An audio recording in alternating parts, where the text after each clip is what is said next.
It is another week, and that means another episode of the O Show. I'm here at the training ground. Let's get started.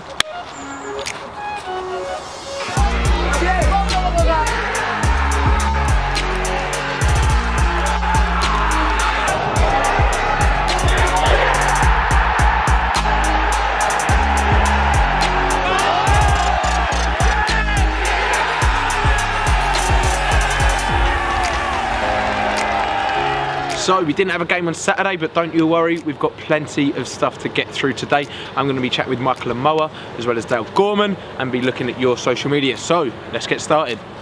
So we didn't have a game of the weekend, but the social media had a lot of great stuff going on, so we're going to take a look at it now. And we're going to start off with @JulianCabby03. He's put @Leighton FC, @Waterloo Station, @SonBoySteve, and there they are, some familiar faces there holding up the Clapton Orient Som 1916 flag. Well done guys, doing the club proud as always. Up next we've got Darren Reisman. Darren, he's put up a video of his new tattoo, and it is the artwork on that looks phenomenal. He's got the crest. That's brilliant. I love it, Daz, I love it. Now, up next we've got @Freddie Nathan. He's put, for the first time in as long as I can remember, people are scrabbling around for tickets for an LOFC game this Saturday. A sellout in the National League, who'd have thought it?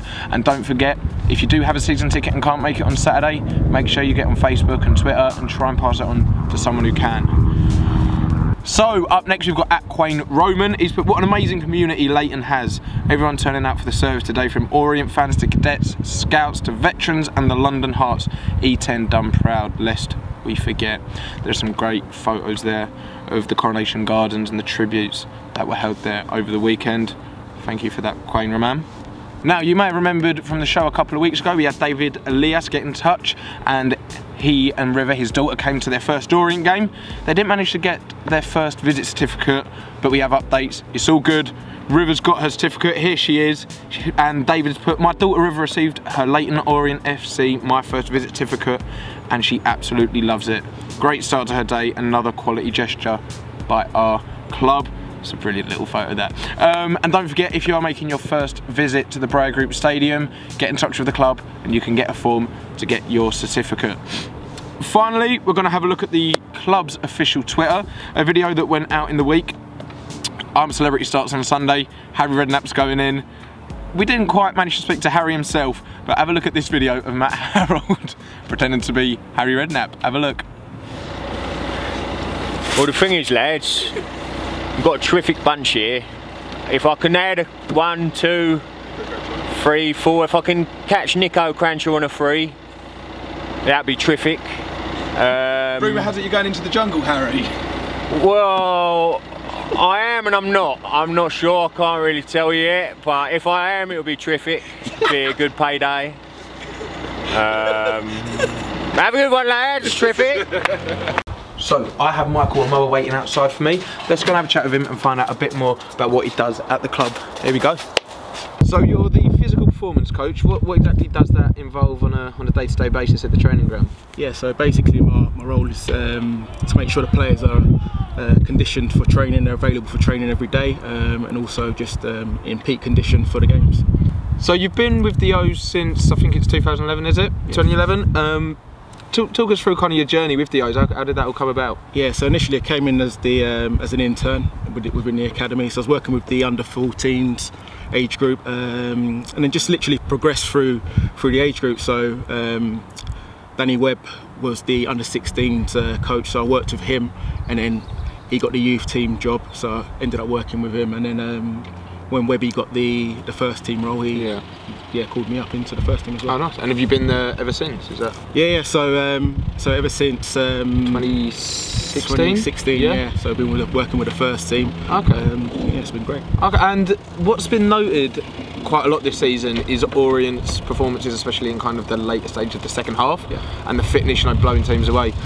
Will you take any credit for that? Is that down to you? Is that what you do? I think it's a collective. The coaching staff have bought into a lot of the work that we try and do as a medical group. Not only myself, Keaton, Mel, Emma, Roisin when she was here, and Louisa as well.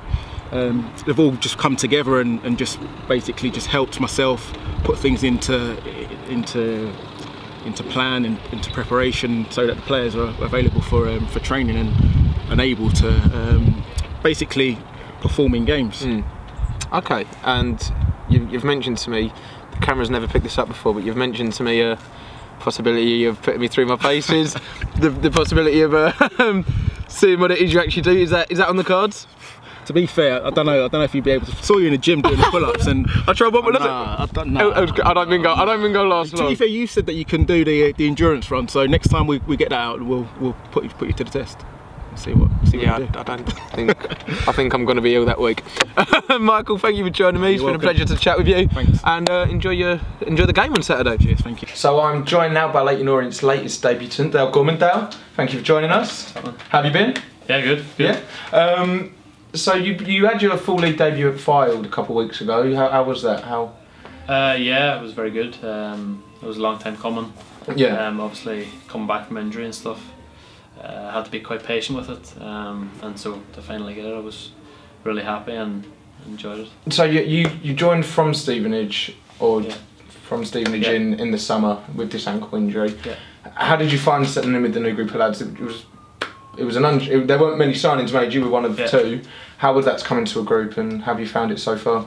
No, it was very easy. All the lads were very welcoming from day one, and obviously I knew a few of them anyway from playing against them, playing with them. So it was quite easy. Because you must have played with Charlie Lee and I Joby. played with Charlie and Joby at Yeah. Stevenage, and obviously that was helpful. Yeah.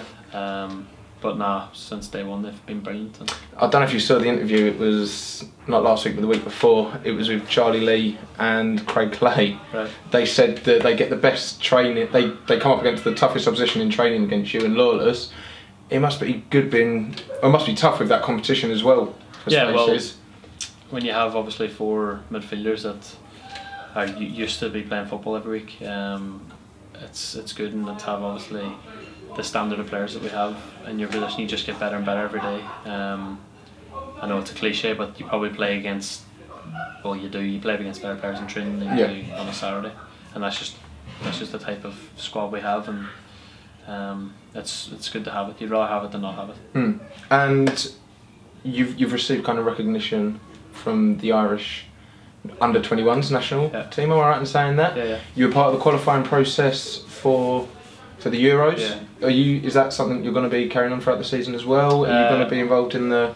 No, well, we had obviously a group of 6, played 10 games. Okay. And it's quite different to the senior Euros, where the first 2 go through and the third one gets a playoff. Okay. Whereas in our one, it's the top teams only go through. Okay. And then the 4 best second teams have a playoff. Okay.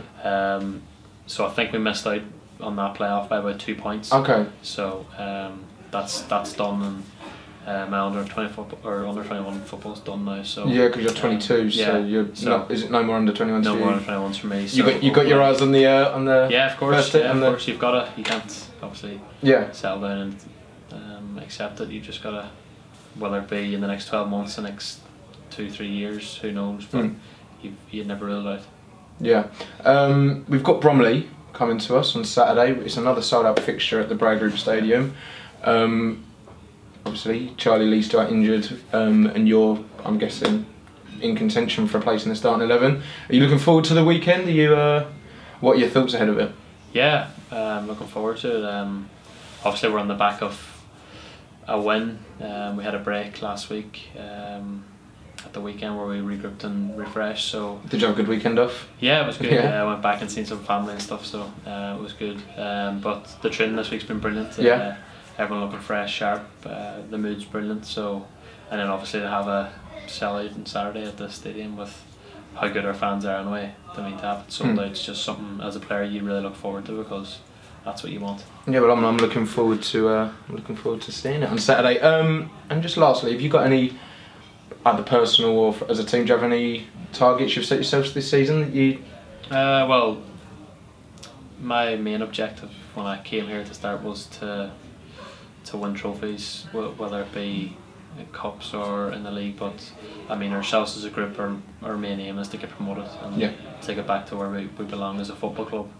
And listen, we're going on the right path at the minute. Yeah. Let's just make it continue. Nice. Well, it's been lovely catching up with you, Dale, and good luck on the game on Saturday. Thank you for joining. Thanks, man.